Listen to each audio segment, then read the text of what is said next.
अपने दिल थामे आया हूँ लेकर मैं फिर कितने हंगामे।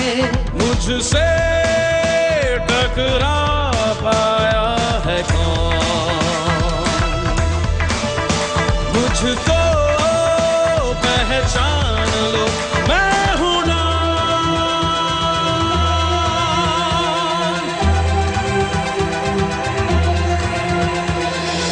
डॉन को पकड़ना मुश्किल नहीं, नामुमकिन है। Shahrukh Khan, welcome to the show. Thank you, Raji. Shahrukh, in the 90s, you pioneered the trend of leading men playing anti-heroes. It's something now that's not uncommon. Several of your colleagues followed. In the Don movies, actually, you're playing the anti-hero again. What is it about this character of Don Shahrukh that appeals to you so much that you decided to do a sequel again? One is actually, I didn't know we will do it. Right. Till Farhan called me 3 years back and said, a couple of guys after seeing Don have been insisting there should be a second part to it because of the way Don ended. Right. You know, the last 10 minutes is actually the original script. That's right. For Farhan. The rest of it was kind of takeover from the classic Don of Mr. Bachchan and Mr. Barrot. That's right. So just because we felt that the last 10 minutes is different, can we now make a whole film based on that? Right. That now there is no holding back the fact that there's a bad guy that you like. Because we assumed if you like Don, you kind of like, okay, Vijay is dead, but we like Don. That's right.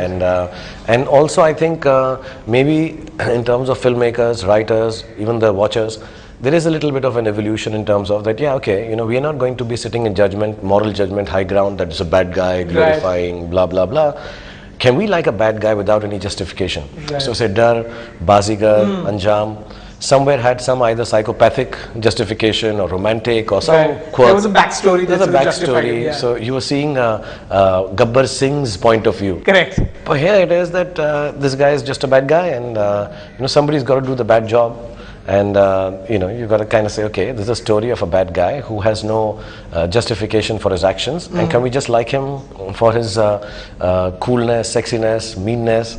And I know it's the wrong thing to do, maybe, but I think, you know, a film is a film, and I personally get very attracted to not dark, but sexy, mean guys who are smart, you know, snake-like. Like I'm very impressed by Ka of Jungle book. Okay. You know, there's this sensuality to Right. it. There is this beauty in the devil attracting you. You know, Almost charming nature. Yeah, there's a charming, like my sister saw it yesterday, and she came out and she'd seen it before, and she said, you know what I like is the way you're professing love to the girl.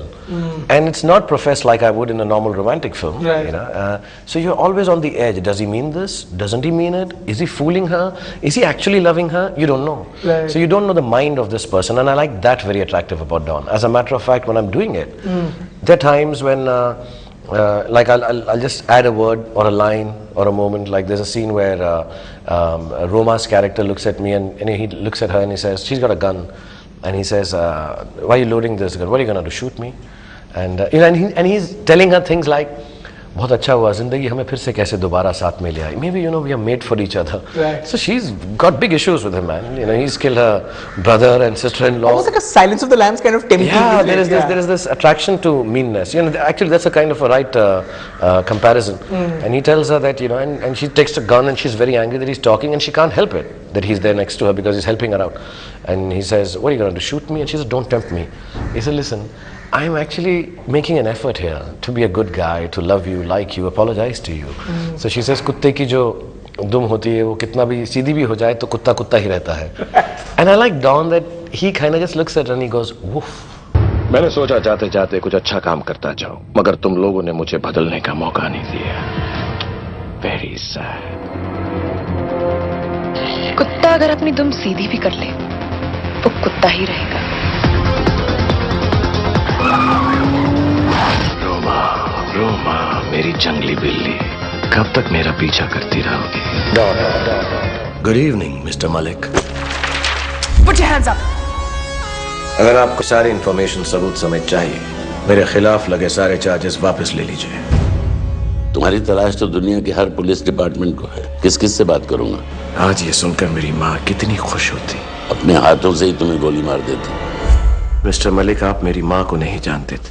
There's a dialogue in one of the promos of Dawn 2 in which a police inspector tells your character Dawn that if your mother was still alive, she would kill you with her own hands if she knew what you were going to turn out to be. And your character says back to him, Inspector Saab, aap meri maa ko nahi jante. It's almost insinuating that Dawn's mother was just as evil as Dawn. Or more so. Yeah. Are there any redeeming qualities to this character? No. That's the most beautiful part about Don, that there is no redeeming quality. I mean, you know, he's as bad, as mean can be, and he enjoys it. And actually, I think Don 2 specifically represents that part of our lives and our psyche, which we never give vent to. You know, that's why we like action, that's why we like guns. Like, I was watching a fantastic film last night, and this guy calls up his friend and he says, I'm a bit lonely, come and be with me, you know, let's go ride some cars and some girls.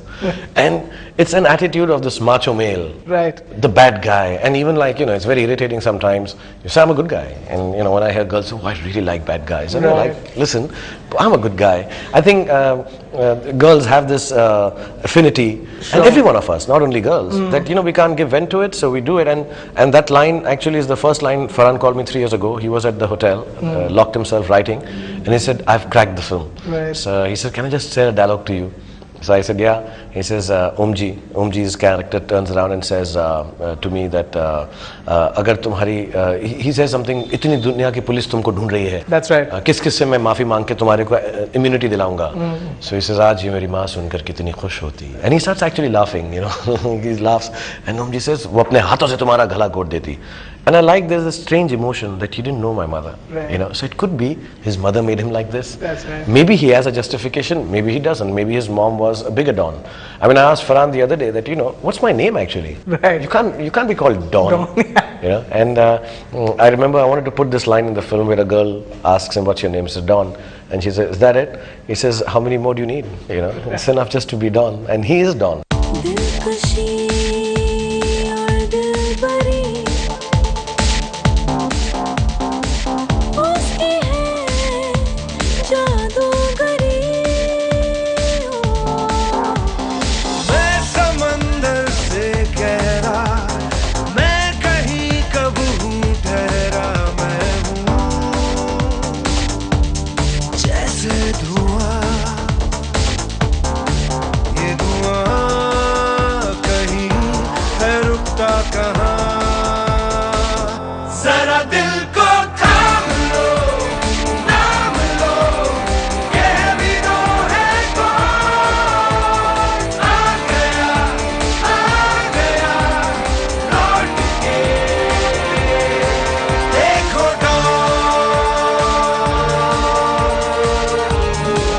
Shahrukh, for one scene in Dawn 2, you leapt off a very tall skyscraper in Berlin.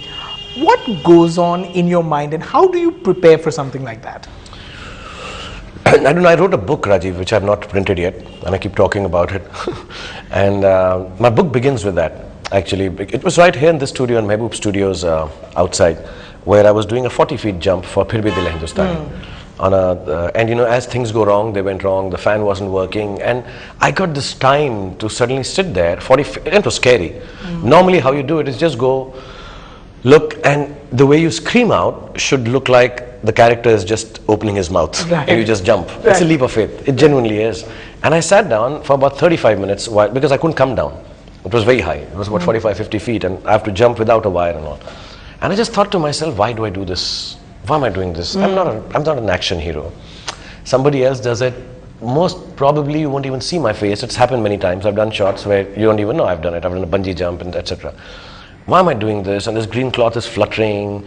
I don't need to prove it to myself. I don't want to prove it to my kids. They're quite okay with me. And I'm not an overtly macho person. You know, it doesn't make me feel, yeah. So I'm like, why am I doing this? And then I suddenly realized I'm doing this now because I think for so many years, people have made me believe that I can fly.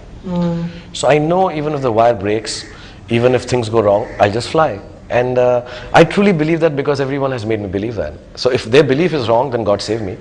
But I don't know why I do it. I was there, I saw this building driving from the airport, and I'm like, wow, what a tall building. And the car went and parked there. It was very cold. I just come from Ravan shooting. I was thinking dawn, easy, be cool, nice clothes, just walk, dark glasses, babes. And suddenly I'm on top of this building shivering, and a lot of German people kind of like my films and work. Lots of them standing down. So I looked down and I was doing the shot, they tied a wire. And it was really scary, man. It was windy. And Farhan said the duplicate guy is doing this. And I said, okay, cool. Yeah, I didn't want to insist that I like to do it. I mean, whatever, he knows. In these places, first you take a step back and don't say, should I do it? Then he said, you know what, we can only have one take, lights going. The close-up we won't be able to take. Can you just do it? I'll keep one camera down. And before I could think, I said yes. So I have realized you do this without thinking. What goes through your mind? Nothing. You're just being stupid. And after I did the jump, it's very safe. The guys are fantastic. Even my kids could do it if I wanted them to. I think the rest of the unit, all the girls also did, everyone did it just to impress me in the morning. Like, we also done what's the big shit. But you have to have someone taking that leap first, and when you're hanging there, you know, I'd be honest, like after I finish those jumps, my feet really shake. And I would like to tell all the children and all the grown-ups also, please don't do any of this at home. It's not worth it, even if you believe that you can fly.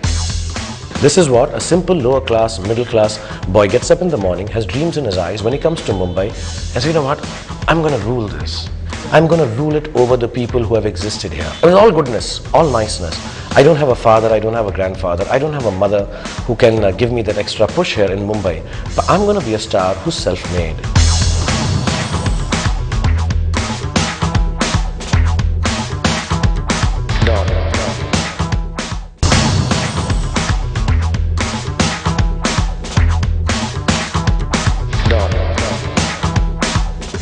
Shahrukh, would you say you achieved with Ravan what you set out to do with that film?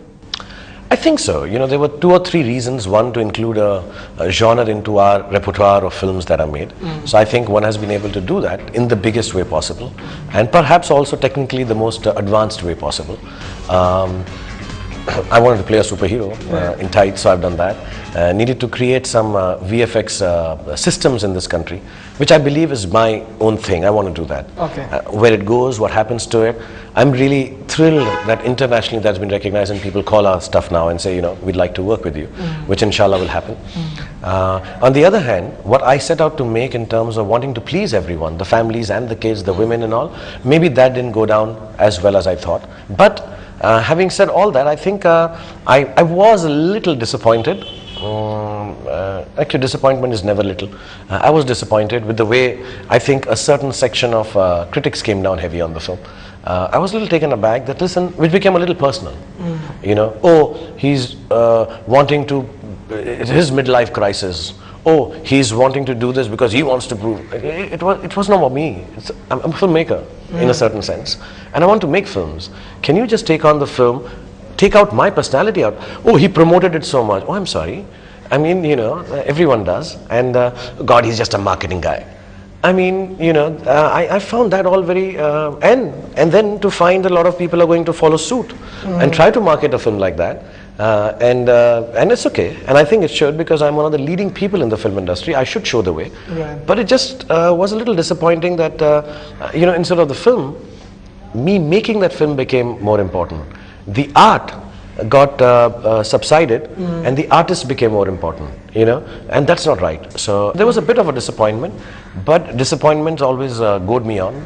So I'll make a bigger, better, faster, cooler, more expensive, bigger marketed Jeevan when I get a chance. So anyone who doesn't like me and thinks that, God, why is he doing it?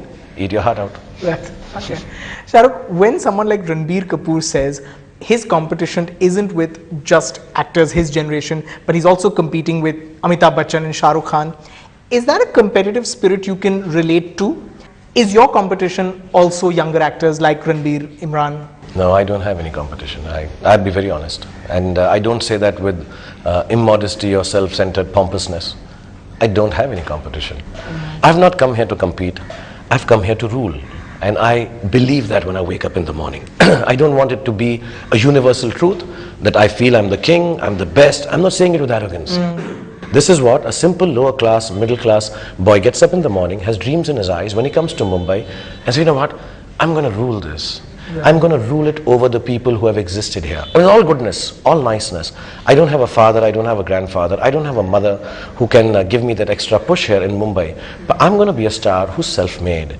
And if I'm going to be self-made, I'm going to create a category for myself that does not exist before and will never exist after. My son will not be able to get up in the morning and say, I'm going to be a self-made star. So I'm an individual star. I like it that way. For 20 years, I have either wrongly been compared to greats like Mr. Bachchan, and I feel very embarrassed when I'm done that. For 20 years, I've been compared to youngsters who've just started and done 3 films, and I feel really sorry for them. That is unfair to them. Like it is unfair for me to be compared to Mr. Bachchan, it is unfair when they are compared. Right. When an actor or an actress turns around and says, I want to beat Shah Rukh Khan, I want to be Shah Rukh Khan, bring it on. That's absolutely all right. Personally, I would say, don't mess with this. Personally, I would tell my son this. Say, don't mess with this. Dude, do your job, be nice, become Aryan Khan, become Suhana Khan, try and be whoever you want to be. But my son tells me, actually, I tell you a story. My son was asked by my mother-in-law the other day, don't you want to be a movie actor? He wants to be a soccer player. He wants to be an athlete, which I also wanted to be. Right. So, she says, you're nice looking and, your dad is. So he looked at me and said, I'd like my dad to continue doing what he's doing because I like him as an actor. And he's going to do that for the next 10, 15, 20, I don't know how many years. He has so much energy. I would not like to be second best. And as long as my dad is going to be there, I'll always be second best. I think that holds true for little boys who are not my sons also. Okay. I think, you don't mess with this. I truly believe that. But talking in terms of youthful competitive spirit, I would pray for, say, someone like Ranbir or Imran or Shahid or see Abhishek, Hrithik now. They're a little before them. That's right. But it was said about them also. It was said about Vivek Oberoi also. It was said about the triumvirate which continues for life. But having said that, to youngsters, I'd say yes, it's nice to look up to 20 years of a body of work and hope to cross that. But at this stage, we are all here to swim. Let's not sing. Let's just swim, stay afloat, try and get our strokes right. And we should find space for ourselves. But I don't have that competitive spirit with the younger guys. I don't have that competitive spirit. I was with Dilip Saab last night, and I was sitting next to him. My mother used to say that I looked like Dilip Kumar.